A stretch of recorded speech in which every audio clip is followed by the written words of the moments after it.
บรรยากาศลิ้นปีใหม่อยู่เวียดนามจะเป็นจังไดไปเดี๋ยวฝนสิพาทุกคนไปตะลุยเบิ่งกัน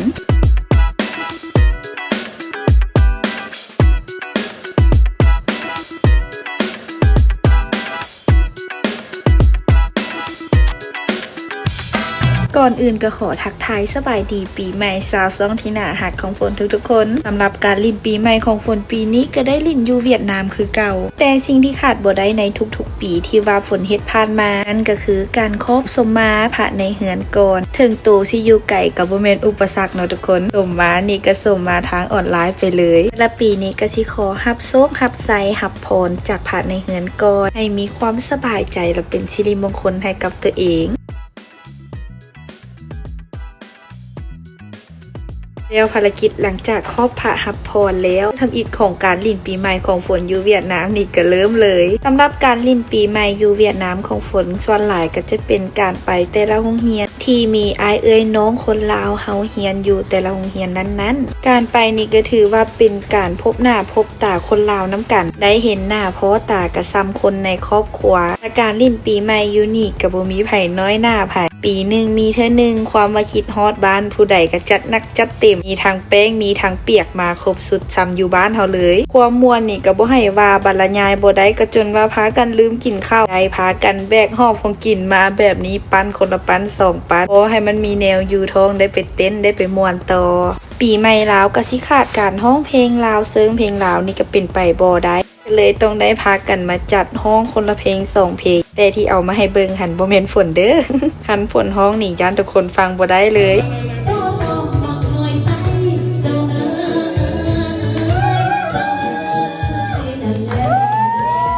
หลังจากที่ถ่ายเก็บวิดีโอตอนร้องเพลงให้ทุกคนได้เบิ่งแต่สำหันความว่าเอนจอยกับงานก็เลยว่าบ่ได้จับโทรศัพท์ขึ้นมาถ่ายอีกเลยตัดภาพมาที่มื้อที่2ของเฮากันเลยตอนเช้าของวันที่2ของเฮาทางโรงเรียนของฝนก็ได้มีการจัดกิจกรรมการเล่นกีฬาจัดให้นักศึกษาลาวที่อยู่นี่ได้มีการเล่นกีฬาเพื่อเป็นการเฉลิมฉลองปีใหม่ลาวให้กับพวกฝนอยู่โรงเรียนสำหรับฝ่ายหญิงของเฮาได้ลงเป็นกีฬาตีบาสลมแล้วทางไอ้น้องสายก็แม่นเตะกระต้อมาลุ้นนำกันว่าสิได้เห็นฝนนี่ตีบาสบ่ทุกคน และนี่ก็เป็นโสมหน้านักกีฬาตัวแทนของห้องฝนเองแต่ละคนนี่มีแต่มือนักฟ้อนบ่เคยจับบานจากเทือมาเบิ่งกันว่าคันได้จับบานนี่สิเป็นแนวใดคันมาถามสำหรับฝนนี่ได้จับบานนี่จากเทือบอกเลยว่านับเทือได้พอแต่ละเทือนี่เห็นแต่ฟ้อนแต่เต้นดองโดนจึงสิได้มาจับบานแบบนี้นี่แหละทุกคนมือนักฟ้อนมาตีบานนะ และผลที่ได้ออกมานั่นก็คือได้ที่2ตามเคยเนาะทุกคนเพราะว่ามีแต่2ทีมมีแต่ที่1กับที่2ทางเฮาก็คั่วได้เป็นรางวัลที่2มาถือว่าลิ้นเอาเหงื่อออกพอเป็นกิจกรรมเนาะทุกคนและนี้ก็เป็นผลงานของพวกเฮา ตีบานครั้งแรกของแต่ละคนหลังจากที่ว่าเพิ่นเชียร์เฮาแล้วเฮาก็ต้องมาเชียร์เพิ่นต่ออันนี้เป็นอ้ายน้องสายที่เพิ่นลงเตะกระต้อกันผู้ใดก็บ่ธรรมดาได้ทุกคนมีท่าปีนกำลังกอกกำลังกาอีกขนาดฝนเฮียนฟ้อนนี่ก็ยังยอมอีกน้อยนึงนี่สิได้มาลองเฮียนเตะต้อเบิ่งเทื่อสิได้ท่าปีนกำลังกาแบบเพิ่นพร้อม ถ้าหัวมงแบบนี้นี่ฝนก็ยอมเลยหลังจากที่ลิ้นกิจกรรมอยู่โรงเรียนแล้วทางพี่ก็บ่พากันรีรอซะพากันแต่งตัวแต่งหน้าแปรงล้างกันออกมาลิ่นน้ำสาดน้ำอยู่อีกโรงเรียนหนึ่งมื้อนี้พาน้องๆมานำหลายคนเลยโรงเรียนที่มามื้อนี้นี่มาเจอหมู่หักหมู่แพงหมู่เซียวหมู่ผู้ที่ฝนเคยลงคลิปให้ทุกคนได้เบิ่งกันแล้วสิได้มาลิ่นปีใหม่นำกันกะสิดีดาประมาณนี้เลย อันที่หมุนไปหมุนมาหันให้เบิ่งการแต่งตัวเนาะการแต่งตัวของแต่ละคนบ่ว่าแต่ทรงผมหน้าตาของแต่ละคนนี่บ่มีไผยอมไผเลยเอามาฮอดเจ้าภาพหรือว่าไอ้น้องที่ว่าเพิ่นอยู่ในโรงเรียนเพิ่นก็ออกมาต้อนรับอาหารการกินนี่ก็เป็นอาหารลาวแบบ 100% และสถานที่อยู่นี่ก็คือพร้อมเปียกแบบสะใจแฮงการันตีได้เลยว่าอยู่นี่เปียกแท้เปียกจริงเปียกแน่นอนขนาดขากะเข้ามานี่ก็มีผู้สาวมาขอปะแป้งกันแล้วก็บ่พลาดเนาะก็ให้ผู้สาวตัวให้ผู้สาวบายแล้ว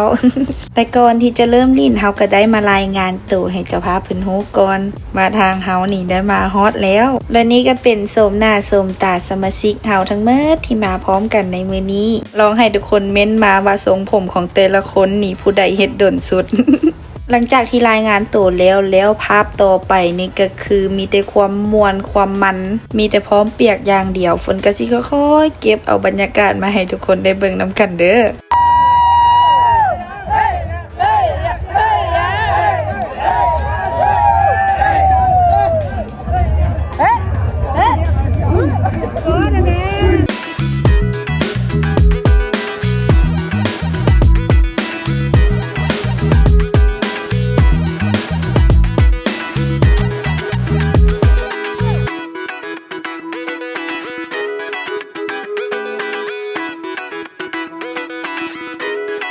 ตัดภาพมาจากบรรยากาศความมวนมือบางสวยนี้กลับมาโรงเรียนมาพักผ่อนเอาแหงน้อยหนึ่งทางผู้หญิงแม่หญิงเฮาอยู่โรงเรียนก็ได้รับภารกิจในการเฮ็ดมักเบ่งใส่ผ้าขวัญที่ว่าทางโรงเรียนของฝนเองจะจัดในมื้ออื่นมื้อนี้ก็ซ้ำว่าแปลงล้าง3ล้างมาเลยตอนเช้าอีกล้างตอนสวยอีกล้างตกแรงมาเป็นแม่เย้าแม่เฮือนเสย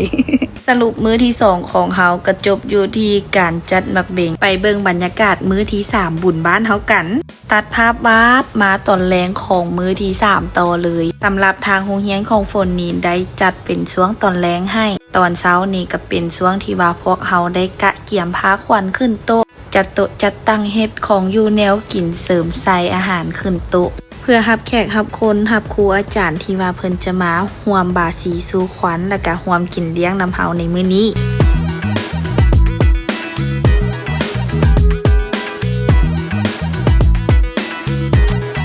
ก่อนหน้านี้ก็มีจุเอื้อยจุอ้ายเพิ่นลงมาแต่งกลิ่นก่อนแล้วทางจุฝนนี่ก็เป็นจุที่2ที่แต่งตัวแต่งเครื่องลงมาเปลี่ยนกะจุเอื้อยเพิ่นขึ้นไปแต่งตัวบุญบ้านเฮามื้อนี้ก็ขาดบ่ได้ก็คือข้าวเหนียวตำมักหุ่งมีลาบมีปิ้งไก่แถมยังมีข้าวปุ้นน้ำปนมาอีกก็คือลาบปากน้องฝนเลยบ่ได้กินข้าวปุ้นน้ำปนแบบเครื่องจัดหนักจัดเต็มแบบนี้โดนแล้วตอนนี้ก็คือหีบเล็งเอาอาหารขึ้นโต๊ะกะเกียมทาแขกเพิ่นเพราะว่าใกล้โมงที่เพิ่นจะมาแล้ว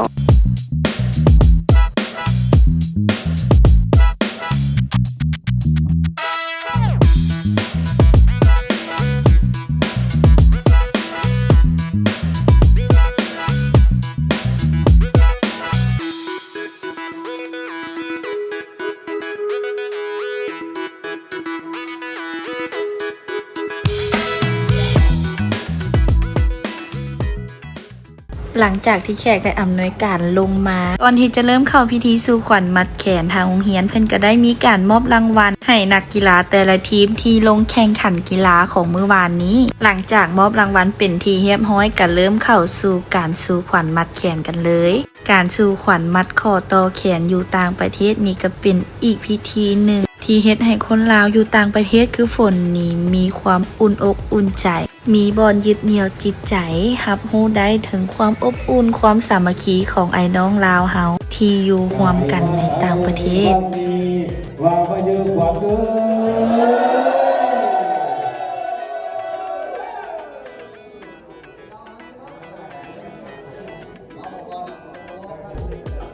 สำหรับอ้ายหมอพรของเขานี่กับพ่อแม่นผู้ใดมาแต่ใส่ไก่เนาะทุกคนก็เป็นนักฮ้องที่ว่าอยู่โรงเรียนของเขานั่นเองแต่ว่าทางอ้ายเพิ่นนี่ก็มีความเชี่ยวชาญชำนาญในการฮ้องการลำอยู่แล้วมื้อนี้ก็เลยว่าได้รับหน้าที่เป็นอ้ายใหญ่เป็นหมอพรให้พวกเฮาที่อยู่นี่หลังจากที่รับพรรับโชครับใส่แล้วอ้ายเอ๋ยน้องนักศึกษาเฮาก็ได้ทยอยกันผูกคอต่อแขนให้แขกคนที่เพิ่นเข้ามาร่วมงานนำพร้อมทางเชิญแขกคนร่วมพาเข้าสามัคคีนำเลย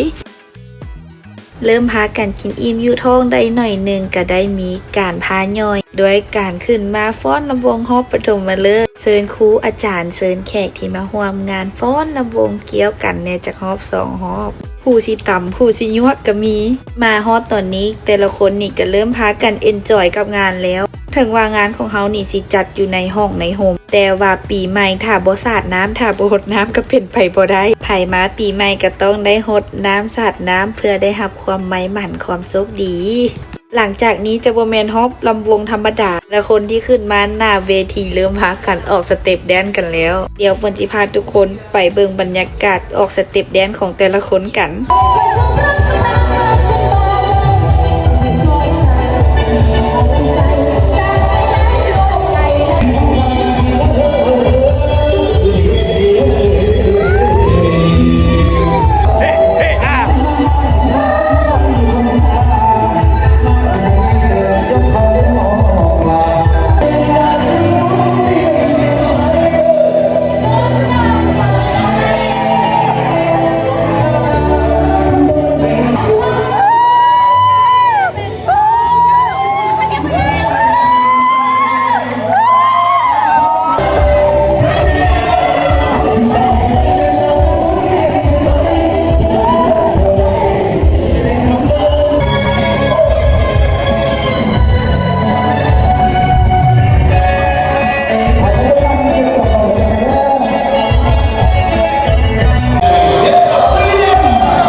บ้านเฮาปีนี้มีครบทุกรสชาติเลยบ่จักสิมีคนโหดน้ำบ่จักสิมีคนเต้นคนแดนมีแต่ความม่วนความซื่นความสุขเต็มเลย ปีใหม่ปีนี้ก็เป็นปีที่ม่วนที่เมื่อยและก็มีความสุขที่สุดเลยถึงว่าสิอยู่ไกลบ้านซำใดแต่ก็ยังสัมผัสได้ถึงความอบอุ่นของไอ้น้องคนลาวที่อยู่นำกันหมดทุกคนเลยปีใหม่ปีนี้ฝนก็บ่มีหยังหลายฝนก็ขออวยพรให้ FC ที่น่าฮักของฝนที่กำลังรับชมรับฟังวิดีโอของฝนอยู่นี่ตลอดปีใหม่ก็ขอให้มีความสุขปลอดภัยปราศจากโรคภัยไข้เจ็บอยู่เป็นกำลังใจให้น้องฝนตัวน้อยๆคนนี้ตลอดไปเด้อปีใหม่ปีนี้2025ฝนก็ขอปิดจบไปกับการกินข้าวปุ้นของสองคนเฮาหวังว่าทุกคนที่รับชมรับฟังวิดีโอของฝนจะมีความสุขและเอนจอยไปน้ำฝนเด้อแล้วเจอกับฝนใหม่ในคลิปวิดีโอต่อไปบ๊ายบายโชคดีปีใหม่จ้า